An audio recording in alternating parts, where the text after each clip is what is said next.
चल रहा है और जिस प्रकार से मॉनसून सेशन को खास करके कांग्रेस पार्टी और उनके साथ कुछ सहयोगी दल बाधित कर रहे हैं, उस विषय को लेकर है।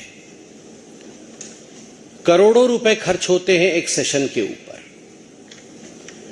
सभी प्रश्न लेकर आते हैं, वो चाहते हैं कि प्रश्न पूछा जाए, मंत्रालय जवाब दे, उनका क्षेत्र उन्नति करके आगे बढ़े।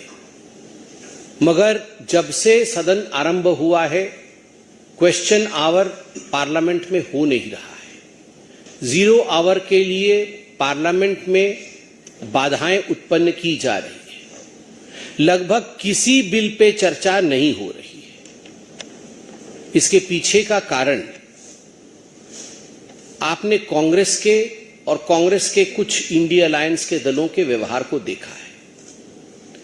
मुझे तो उनके डबल स्टैंडर्ड्स पे आश्चर्य होता है।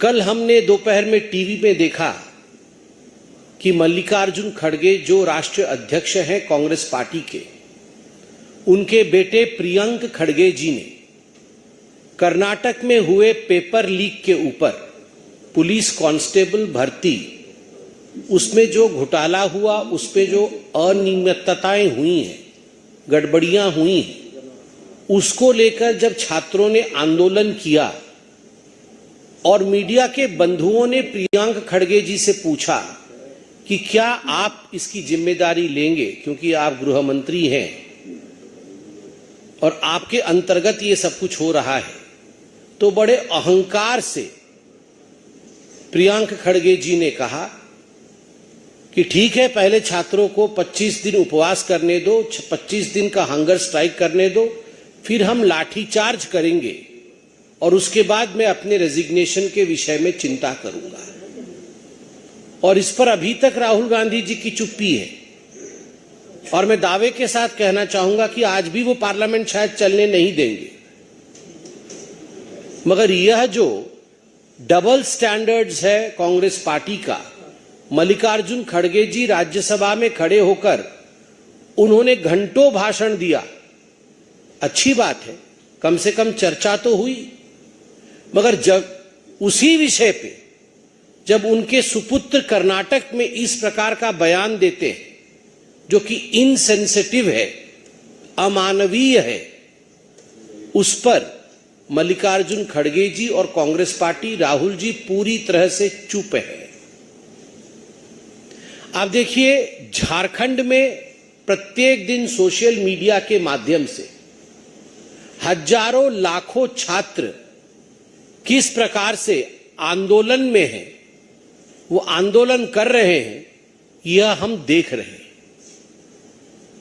और कांग्रेस पार्टी एक शब्द झारखंड में आंदोलन में बैठे छात्रों के पक्ष में बोलते नजर नहीं आ रही है, पार्लियामेंट में उस विषय को उठाते नजर नहीं आ रही है। एक तख्ती आपने देखा, कोई कांग्रेस का सांसद मकर द्वार पे झारखंड के एग्जाम को लेकर, जेपीएससी एग्जाम, जो 14वां जेपीएससी एग्जाम हुआ था, पब्लिक सर्विस कमीशन का एग्जाम झारखंड का, जिसमें पेपर लीक हुई थी, उस विषय में एक तख्ती किसी भी कांग्रेसी के हाथों में देखा? किसी ने नहीं देखा, क्योंकि ये सिलेक्टिव आउटरीच है और इसके पीछे केवल राजनीतिक रोटी सेकने की चेष्टा कांग्रेस पार्टी की। आपको आश्चर्य होगा, मैं कुछ बिल्स का नाम लूंगा जो बिल पास हो गए, लोकसभा में पास हो गए, मगर उन पे 1 मिनट की भी चर्चा नहीं हुई।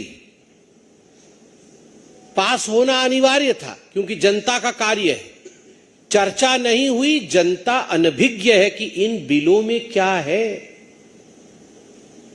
इस कानून में क्या प्रावधान है, जनता को कैसे लाभान्वित किया जाएगा।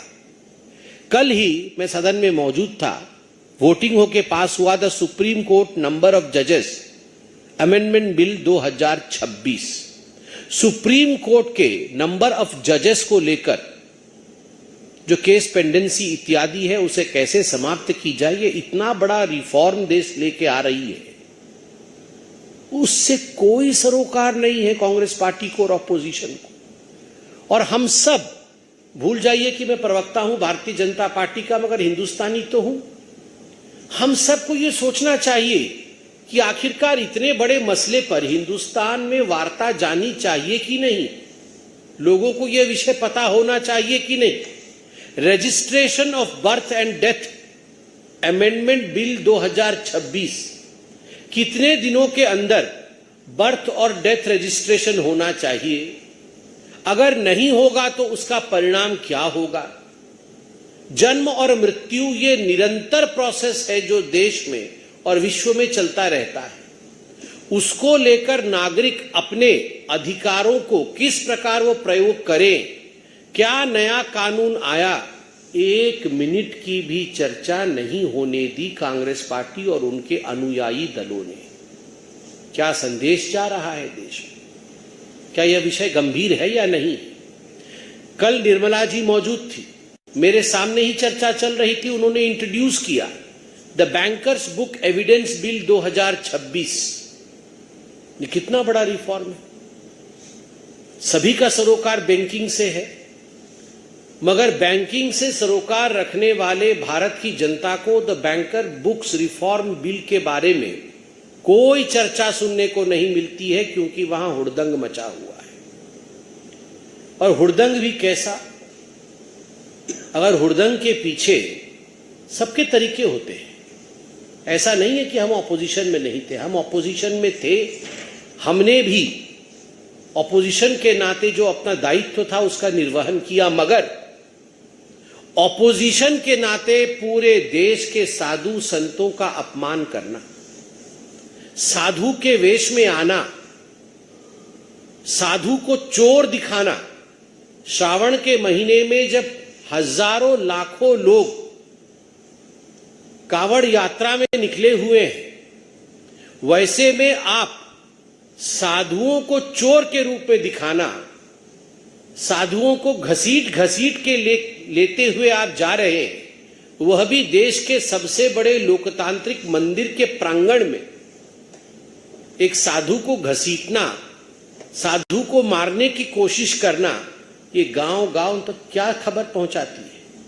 कहीं ना कहीं ये अंतर मन के अंदर गांव में ये खबर पहुंचाती है कि सारे साधु चोर हैं।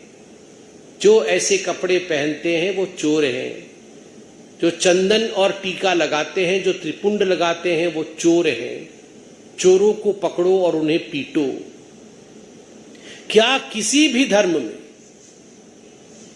यह तो सबका साथ, सबका विश्वास और सबका विकास का देश है, क्या किसी भी धर्म के धर्म गुरु के वेश में आकर इस प्रकार का प्रयोजन पार्लियामेंट के प्रांगण में किया जा सकता था? आप सोचिए, केवल हिंदुस्तान नहीं विश्व जल उठता अगर इस प्रकार से वेश बदल करके किसी और धर्म के धर्म गुरु को घसीटते हुए, पीटते हुए चोरों के रूप में दिखाया जाता। मगर आपने हिंदू धर्म का जो अपमान किया पार्लियामेंट के प्रांगण में, यह अक्षम्य है। समय बताएगा, रण अभी शेष है, समय बताएगा कि इसका नतीजा क्या होगा। मैं सिर्फ आज इतना ही कहना चाहता हूं, चाहे मल्लिकार्जुन खड़गे के अहंकार के बोल हो, चाहे झारखंड के छात्रों की अनसुनी आवाज हो और उसको सिलेक्टिव रूप से ऑपोजिशन उठा रही हो, चाहे बिल्स पे कोई डिस्कशन नहीं होना, पार्लियामेंट में करोड़ों रुपए खर्च होने के बावजूद पार्लियामेंट को बंद रखना, या साधु संतों का अपमान हो, ये कहीं न कहीं हिंदुस्तान की वो दास्तां है जो सारे जनरेशन्स के लोग देख रहे हैं और सोच रहे हैं। और मैं आज बहुत विनम्रता के साथ कहता हूं, इसे गंभीरता से सोचिएगा और गंभीरता से इस पर विचार करिएगा। धन्यवाद। कोई प्रश्न हो तो अवश्य पूछिए।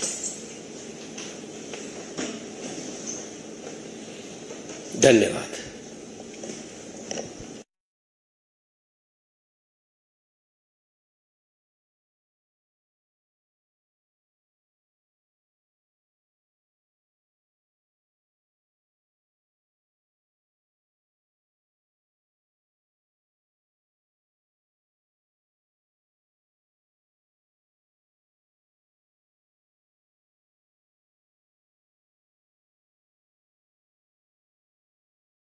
तो सीधे लिए चलते हैं बीजेपी की प्रेस वार्ता में। ठीक है, उनके बेटे प्रियंक खड़गे जी ने कर्नाटक में हुए पेपर लीक के ऊपर पुलिस कांस्टेबल भर्ती, उसमें जो घोटाला हुआ, उसमें जो अनियमितताएं हुई हैं, गड़बड़ियां हुई हैं, उसको लेकर जब छात्रों ने आंदोलन किया